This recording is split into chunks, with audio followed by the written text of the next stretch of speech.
હું આજરોજ આપ સમક્ષ એક ભારતીય તરીકે બ્રિટિશ યુગના જૂના કાયદાની જગ્યાએ આવેલ 3 નવા મૂળ ભારતીય ન્યાયિક કાયદાની જે માહિતી મારી પાસે છે તે આપ સમક્ષ રજૂ કરું છું. આ 3 કાયદાની વાત કરીએ તો ભારતીય દંડ સંહિતાની જગ્યાએ ભારતીય ન્યાયિક સંહિતા, કોડ ઓફ ક્રિમિનલ પ્રોસિજરની જગ્યાએ ભારતીય નાગરિક સંરક્ષણ સંહિતા અને ભારતીય પુરાવા અધિનિયમની જગ્યાએ ભારતીય સાક્ષી સંહિતા. આ 3 કાયદા 1 જુલાઈ 2024થી અમલમાં આવી ચૂક્યા છે. આ 3 કાયદાની વિગતવાર માહિતી લઈએ તો કે ભારતીય ન્યાયિક સંહિતા, તેમાં જૂના કાયદામાં 511 કલમો હતી, જેના સ્થાને અત્યારે 356 કરી દેવામાં આવી છે. આ કાયદામાં 175 કલમોમાં ફેરફાર સહિત 8 નવી કલમો ઉમેરવામાં આવી છે તથા 22 જેટલી કલમો રદ કરવામાં આવી છે.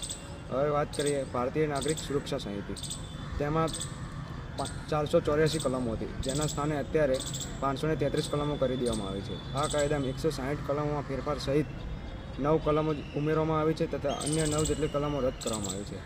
હવે વાત કરીએ ભારતીય સાક્ષી અધિનિયમ, તેમાં કુલ 167 કલમો હતી, જેના સ્થાને અત્યારે 170 કલમો કરી દેવામાં આવી છે.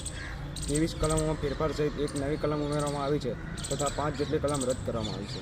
આ નવા કાયદા ફરિયાદી અને ભોગ બનનાર વ્યક્તિના અધિકારોની રક્ષા કરશે તથા મહિલાઓ અને બાળકોના ગુનાઓ સંબંધિત ન્યાયને પ્રાથમિકતા આપશે.